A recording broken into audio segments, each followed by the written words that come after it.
Vos fuiste uno de los, bueno, acuñaste la definición de que era una nueva derecha, Sí. el PRO. Sí. Viendo la experiencia de estos 6 meses, ¿reafirmás esa definición? ¿Cómo lo ves?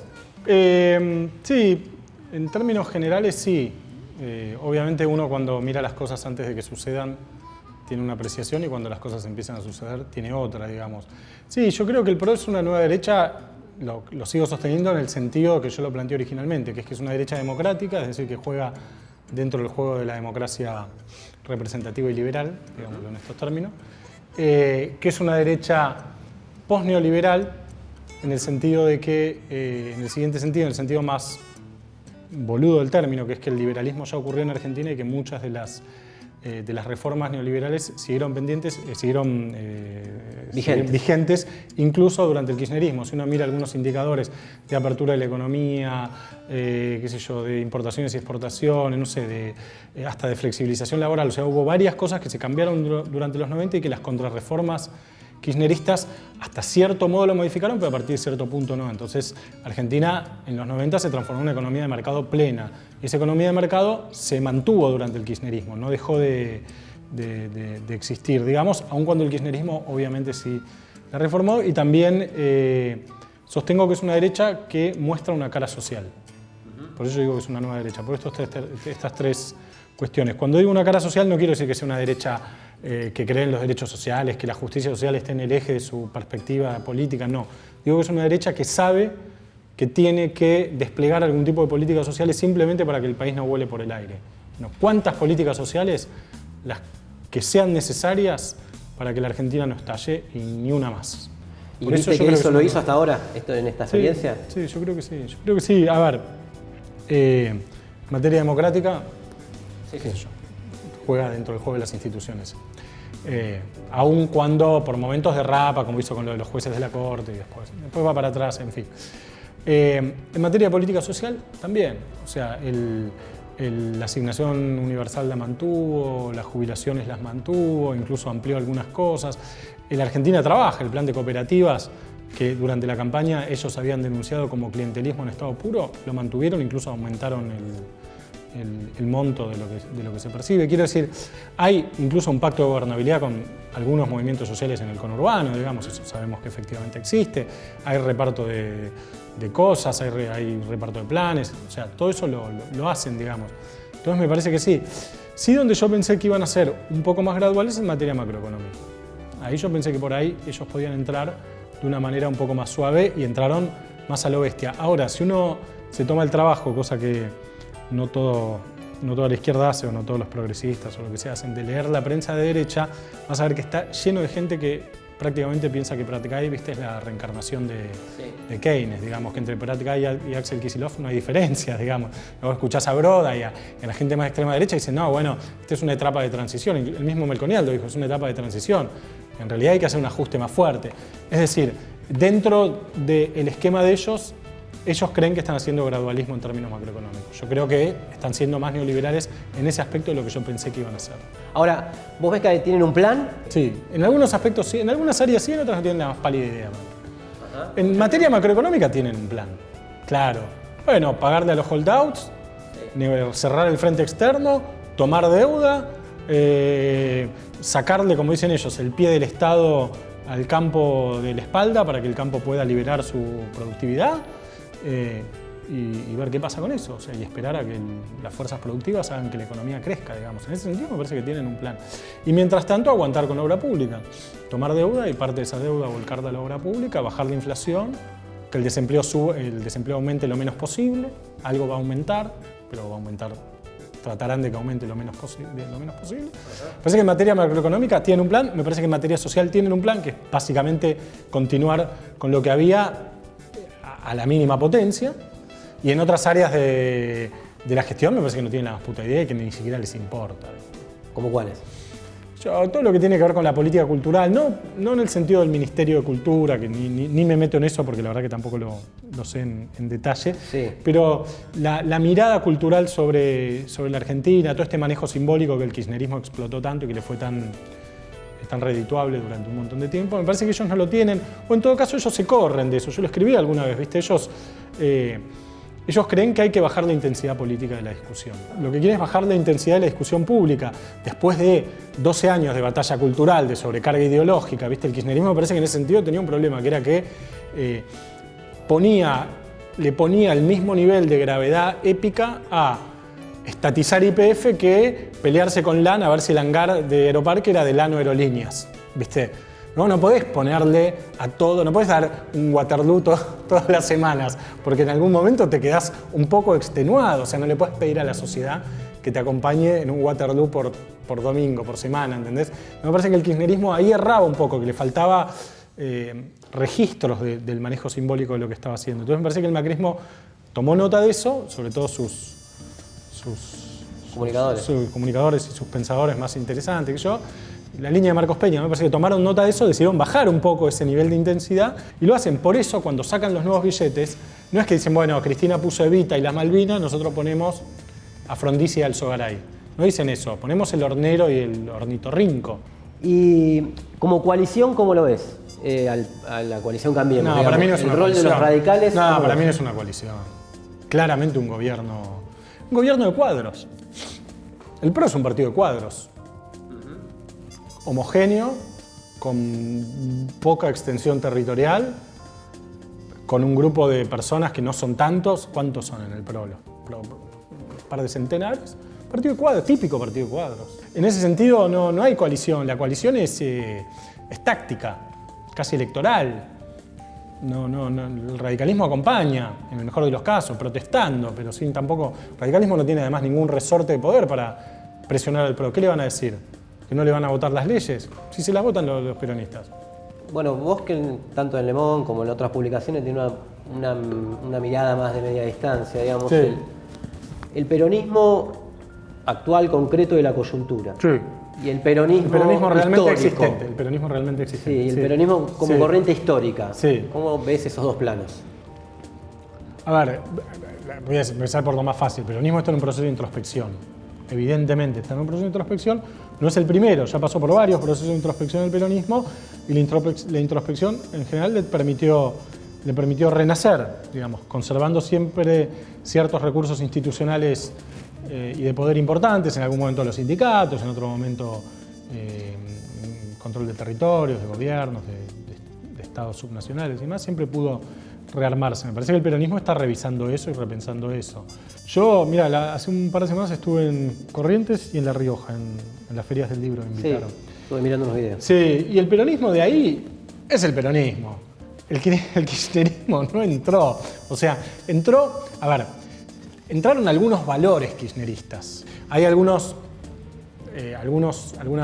rasgos del pluralismo cultural, de la convivencia y demás, que me parece que entraron y que en parte son atribuibles a políticas del kirchnerismo. Y también hay como una cierta... Me parece que eso no tiene estrictamente que ver con el kirchnerismo, sino capaz antes, con el menemismo o con el cabalismo, si querés, como una dimensión tecnocrática que cualquier intendente o gobernador peronista sabe que tiene que tener. O sea, ya no puede llegar al gobierno y decir, yo de economía no entiendo nada. No. Aún cuando no entienda, va a buscar gente que entienda o... Digamos, me parece que ahí hay como una transformación del peronismo. Ahora, el kirchnerismo en tanto dispositivo político, yo no lo vi, en estas dos provincias no lo vi, y en general creo que no está. Lo que hay son los Urtubey, los Gioja, en fin, los gobernantes peronistas. Estuvo en los orígenes del peronismo, ¿no? También muy conservador en el interior. Sí, y bueno, y también un antídoto, bueno, ustedes algo de eso entienden, un antídoto contra el comunismo, digamos, ¿no? Un movimiento, igual que la socialdemocracia europea, bueno, parte de la burguesía nacional decía, bueno, mejor Perón que reparte algo y mantiene vamos a volver al marxismo básico, mantiene los medios de producción en manos del sector privado, digamos, no estatiza los medios de producción, mejor eso que venga la revolución bolchevique, digamos, ¿no? Entonces el peronismo también es eso. Pero, a no perderme en elucubraciones, lo que veo es que el kirchnerismo puede haber entrado con sus valores, pero no entró como dispositivo político a la mayoría de las provincias. Y ese es el peronismo que yo veo que va a resurgir, ¿no? El kirchnerismo sí le veo una incidencia fuerte en capital, en los centros urbanos y en la provincia de Buenos Aires, pero ahí yo sí veo muchos problemas del kirchnerismo, le veo muchos problemas del kirchnerismo. Tanto si permanece dentro del peronismo, del pejotismo, como dirían ellos, como si rompe con el pejotismo. Le veo una cantidad de problemas enormes para sobrevivir y reinventarse. ¿Cómo cuáles? Bueno, varios. Uno, que me parece que Cristina todavía no decidió qué va a hacer. Decidió que no decidió si va a conducir al kirchnerismo o no, si quiere conducir al kirchnerismo o al peronismo o no. No lo decidió. Desde Río Gallegos no lo puede hacer. Vos no podés conducir un partido desde Río Gallegos, no se puede, desde Calafate, no se puede, tenés que estar acá. Ella vino, hizo 2 viajes, que fueron 2 vueltas. Ahora, como yo decía, la segunda vuelta fue menos intensa que la primera, que fue la de Comodoro Pi. Pasa que si vos volvés, vos podés volver una vez. No podés volver cada 3 meses. Perón volvió una vez. Pues si no, no es vuelta. Porque si vos volvés todo el tiempo, quiere decir que no te fuiste. Parece que ella no sabe todavía si quiere estar acá o allá. Está bien, a mí me parece que está bien eso. O sea, los líderes también tienen momentos en los cuales dudan. Y me parece que eso deja al kirchnerismo puro a una situación de mucho desconcierto. Me parece que mucho desconcierto, porque es una corriente política que siempre estuvo muy conducida, o por Néstor o por Cristina.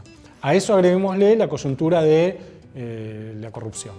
Sí. Porque me parece que ahí el kirchnerismo erró el cálculo en el siguiente sentido. Yo leí el otro día a mi amigo Martín Sabatella, que decía que la sociedad con el tiempo iba a valorizar o revalorizar lo que había hecho el kirchnerismo. Yo creo que el kirchnerismo pensó eso, nos vamos del gobierno, sí, nos quedamos en el Parlamento en algunos lugares, va a venir el gobierno de Macri, va a ser tan malo que la gente va a decir qué bueno que era el kirchnerismo. ¿No? La frase de Perón no era que nosotros éramos tan buenos, sino que los venían antes, los que vinieron después eran peores. Pero me parece que está ocurriendo lo contrario. A la luz de José López, de los fajos, de los billetes, de los billetes de los packs de millones de dólares, me parece que lo que está ocurriendo es una imagen, es una reescritura de la historia en el sentido contrario a lo que el kirchnerismo pensaba que iba a ocurrir. Porque me parece que ahí el kirchnerismo está en una situación de desconcierto. Está viendo que el plan que ellos tenían, que era sentarse a esperar que Macri la choque, no está ocurriendo. Por un lado, porque Macri no la choca, todavía no la chocó. Y por el otro lado, porque el gobierno anterior, que tuvo un montón de cosas muy positivas, está siendo reinterpretado en una clave mucho más negativa de lo que se pensaba. Y por el otro lado, porque no saben qué hacer con el peronismo. Si romper, no romper, si estar, no estar, ¿viste? Vos tuviste una imagen muy gráfica, digamos. Dijiste el hilo rojo que une la pileta de Jaime con los frenos del Sarmiento. Sí. Después del caso López. Sí. Y que se abrió un interrogante. ¿Cuál era la ética y cuál era el sistema del kirchnerismo?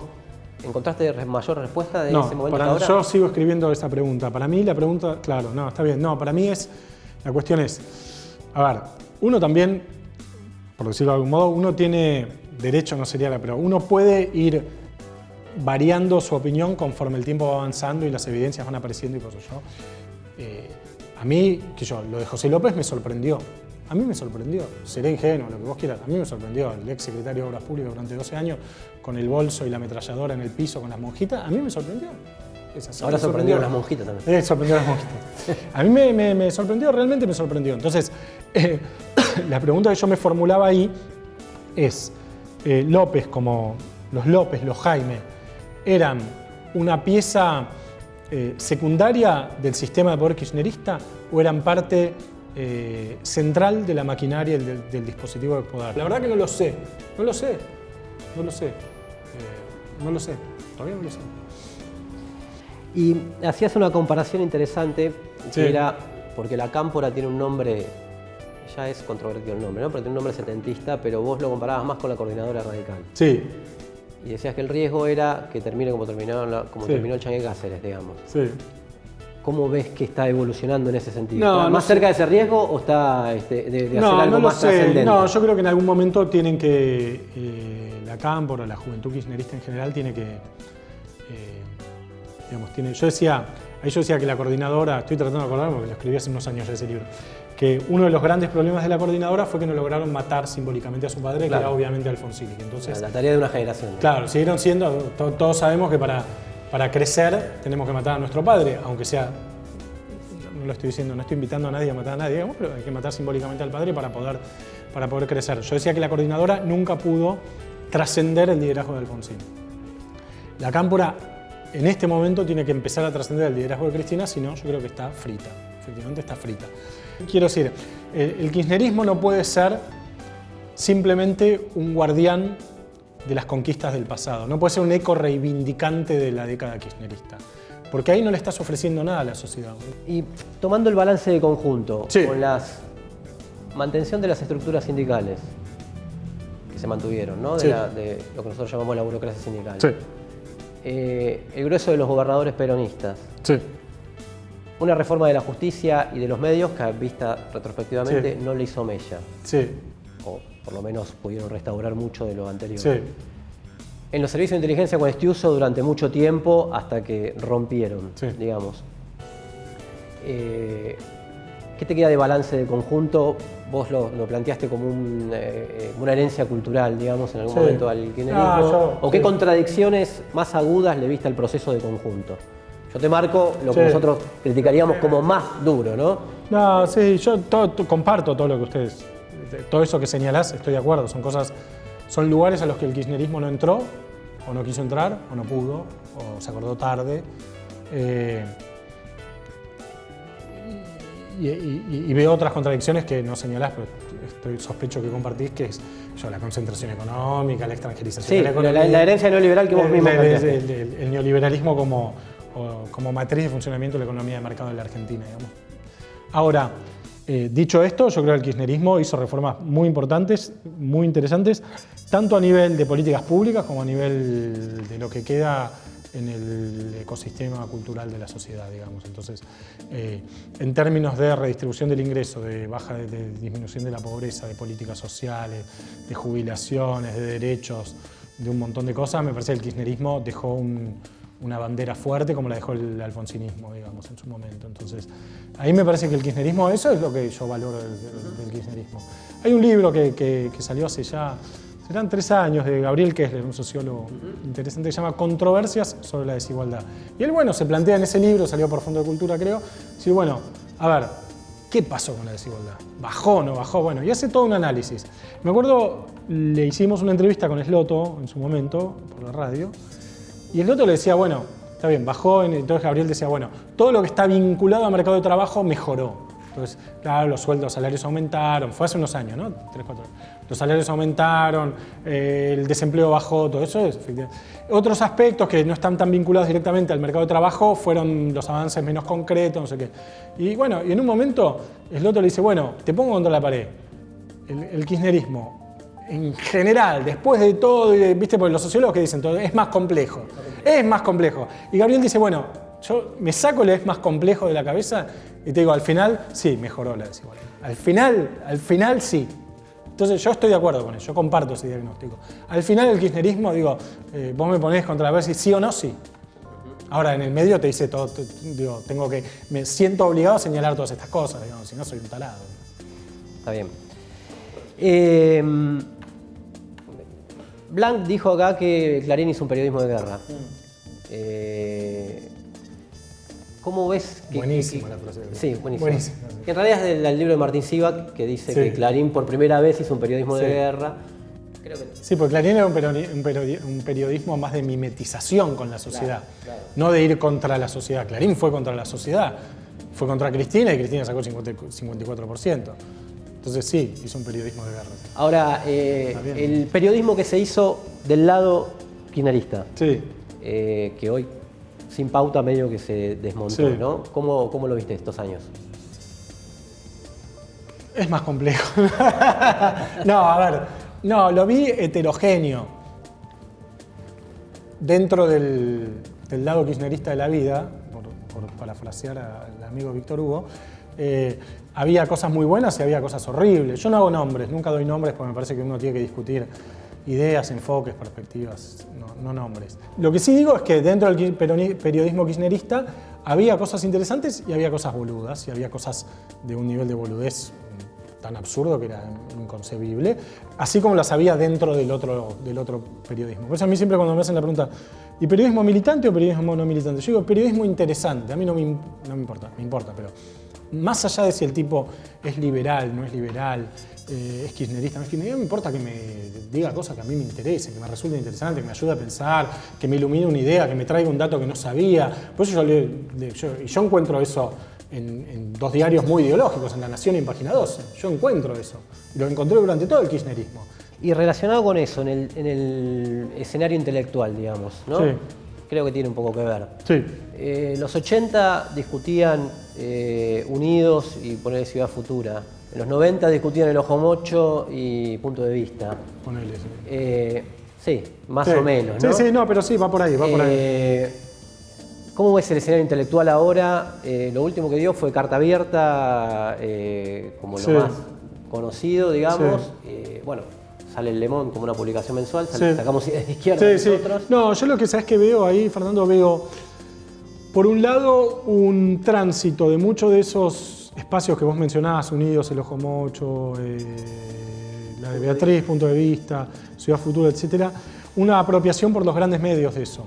No de la revista, sino de muchas de sus plumas. Si vos te fijás, los directores o los fundadores. A los diarios de opinión, a la opinión de los diarios. El desplazamiento de eso hacia los diarios, hacia los suplementos culturales de los diarios, hacia Eñe, hacia Ideas o Enfoques de la Nación, hacia Le Monde, hacia las revistas, ustedes mismos con Brunner o los intelectuales. O sea, me parece que ahí hay como una especie de profesionalización de los espacios que en otro momento eran espacios que oscilaban entre el debate intelectual, la militancia, ¿viste? Esa especie de intersección compleja que era entre una militancia, un debate intelectual y un cierto saber profesional, porque todos esos medios que vos mencionás están bien editados, digamos, no eran una revista barrial, digamos.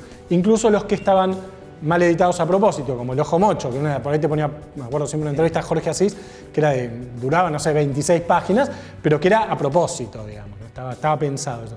Bueno, eso me parece que un poco se desplazó a los diarios, a los canales de televisión. Claro, en los 80 no había 5 canales de cable. No había. Había menos diarios, había menos publicaciones, no había blogs, no había revistas virtuales, no había espacios virtuales, qué sé yo. Durante el kirchnerismo, vos no mencionaste, pero Arte Política fue una referencia, ahora Panamá es una referencia. O sea, hay lugares que ni siquiera existen en papel y que son referencias. Entonces no están más esos ejes.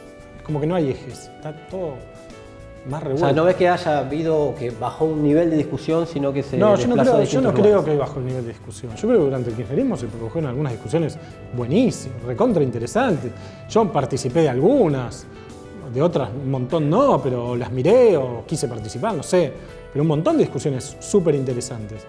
No, creo que lo más parecido a lo que vos llamás, a lo que vos decís es Carta Abierta, efectivamente. Pero Carta Abierta, bueno, tiene un rango etario acotado, ¿no? Si tenés menos de 60, tenés menos de 60 no pasás el detector de metales, digamos, de Carta Abierta. Entonces, tiene un rango acotado, tiene una estructura asamblearia, todos hablan, pero después la carta sale escrita al mejor estilo de Horacio, digamos. Yo no sé, porque parece que, no sé si es que en Carta Abierta todos escriben como Horacio, si lo escribe Horacio o qué pasa, digamos, pero las cartas salen así y después yo sí tengo en ese sentido una lectura del rol de Carta Abierta que me parece que fue un rol un poco errático, sobre todo al final. Me parece que Carta Abierta fue, digamos, ¿cuáles son los dos grandes productos culturales del kirchnerismo? Los dos grandes dispositivos simbólicos del kirchnerismo. Carta Abierta y 678. Son esos, son las dos usinas culturales del kirchnerismo. Parece que Carta Abierta tuvo una trayectoria errática en el sentido de que fueron muy... Yo digo que es un one hit wonder, ¿viste? Las bandas que tienen un solo hit y después desaparecen. Bueno, Carta Abierta fue un poco eso. Alumbró la idea de clima destituyente, salió por los barrios a tocar con esa idea y todos le pedían que cante Clima Destituyente. Una que sepamos todos. Claro, que cante, ¿viste? Le decía como Amor y le decía cantá el oso, el tipo ya tiene los huevos, que cante Clima Destituyente. Y después hizo una trayectoria errática que le impidió criticar cosas del kirchnerismo cuando había que criticarlas. Por ejemplo, voy a dar un caso muy claro, la reelección, la cuando se discutía la del kirchnerismo, a mí me hubiera gustado leer una intervención de Carta Abierta diciendo que están en contra de la reelección indefinida. Por ahí no estaban en contra, supongo. Yo no lo vi eso, digamos. De hecho, en Le Monde hicimos un dossier sobre eso. Yo escribí una editorial diciendo que para mí la reelección indefinida es un problema de la democracia. Ahora, Carta Abierta, y cuando había llegado el momento de apoyar el kirchnerismo más allá de toda crítica posible, que era cuando el kirchnerismo se le venía encima al macrismo, era el voto desgarro. y había que criticar a Scioli, digamos. Entonces me parece que ahí Carta Abierta equivocó un poquito los tiempos, digamos. Y dicho esto con cariño, porque tengo un montón de amigos, de familiares y amigos, ¿no? Bueno, y a la izquierda trotskista, al frente de izquierda, me acordé que en el libro de las Juventudes Políticas no estamos ausentes. No sé si porque no lo registrabas en ese momento. No, porque no lo registraba. Estaban afuera de mi radar, pero me parece que estaban menos vivos ustedes en ese momento. Ya llevo unos años. Era antes 2013 y 2015. Sí. Pero ahora, un bloque de diputados nacionales. No, yo sí veo una revitalización ¿cómo le dicen? De la izquierda clasista, digamos. En los sindicatos, bueno, lo hemos hablado, ¿no? En los sindicatos y a nivel político electoral y en la sociedad.